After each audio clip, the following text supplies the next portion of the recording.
member from Simcoe Grey. Thank you, Mr. Speaker. I rise today to talk again about the discrepancy between how hospices are funded in Ontario.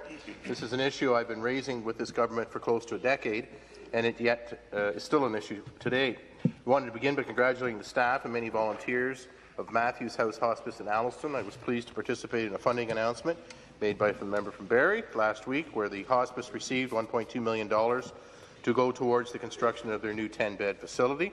This hospice is also to receive operational funding for all 10 of their beds once open. While this is good news for Alliston, Hospice Georgian Triangle in Collingwood, who received no capital funding at all from the province for their 10-bed facility, only receives operational funding for 6 of their 10 beds. In fact, their 4 remaining beds are not allowed to be used and have sat idle for over a year. Hospice Georgian Triangle has submitted several proposals to fund these beds.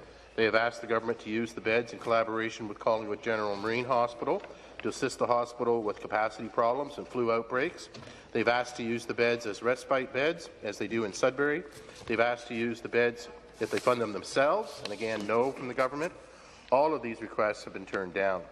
Mr. Speaker, I find it unconscionable that 4 in-demand beds are sitting idle at the direction of the government, and I ask the Premier and the Minister to show some flexibility, fund these beds and allow them to be put to good use.